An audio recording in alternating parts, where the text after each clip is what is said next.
যেন সিনেমার কাহিনী।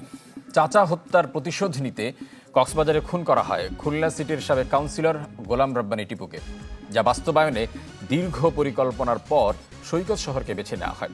এ ঘটনায় মূল হোতা শেখ শাহরিয়ার ইসলাম পাপ্পু ও এক নারী সহ 3 জনকে গ্রেপ্তার করেছে পুলিশ। খুলনার সাবেক ওয়ার্ড কাউন্সিলর টিপু হত্যার ঘটনায় হোটেলের সিসিটিভি ফুটেজ থেকে এক নারী সহ 3 জনকে মঙ্গলবার গ্রেপ্তার করা হয় মৌলভীবাজার থেকে। এরপর তাদের আনা হয় কক্সবাজারে।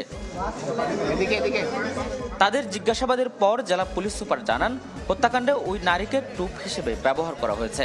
মূলত ঘটনার মাস্টারমাইন্ড খুলনার শেখ শাহরিয়ার পাপ্পু, তাকেও আটক করা হয়েছে।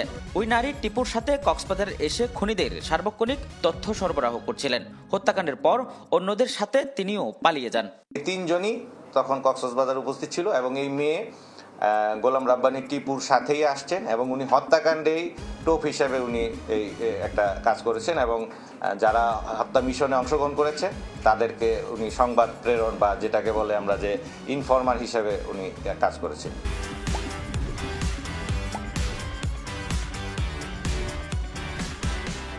পুলিশ সুপারের দাবি, 2013 সালে খুলনার পূর্ব বাংলা কমিউনিস্ট পার্টির নেতা হুজি শহীদুল খুন হন। ওই খুনের সাথে জড়িত ছিলেন কাউন্সিলর টিপু।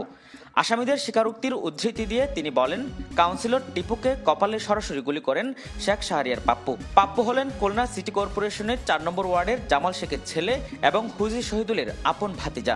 তাই পুলিশের ধারণা, শহীদুল খুনের বদলা নিতেই টিপুকে হত্যা করা হয়েছে। কারণ 2022 সালে শহীদুল হত্যাকাণ্ডের আরও এক আসামিকে একই কায়দায় হত্যা করা হয়। মানে গুলিটা করেছেন তার চাচার হত্যাকাণ্ডেই আবার এই গোলাম রাব্বানী টিপুর কিন্তু ওই মামলার আসামি। তো এখানে একটা প্রতিশোধ স্পৃহাও কাজ করেছে এবং ওই যে হুজি শহীদুল, যাকে শাহরিয়ারের যে চাচা, তিনিও পূর্ব বাংলা কমিউনিস্ট পার্টির নেতা ছিলেন। তো এই হত্যাকাণ্ডের দীর্ঘ পরিক্রমার মধ্যে এটা আসে এবং ওই ঘটনায় যে 4 জন আসামি যারা এই ওই হুজি শহীদের হত্যাকাণ্ডে জড়িত ছিল, তাদের একজন 2022 সালে এই একই মোডাস অপারেন্ডিতে তাকে হত্যা করা হয়েছে। টিপু হত্যাকাণ্ডে ব্যবহৃত অস্ত্রটি উদ্ধার করা হয় কক্সবাজার শহরের কক্স কুইন হোটেল থেকে। গত 9 জানুয়ারি রাতে কক্সবাজার সমুদ্র সৈকতের সিগাল পয়েন্টে হত্যাকাণ্ডের শিকার হন খুলনা সিটি কর্পোরেশনের সাবেক কাউন্সিলর ও স্বেচ্ছাসেবক নেতা গোলাম রব্বানী টিপু। আজিম নিহাত, চ্যানেল 24।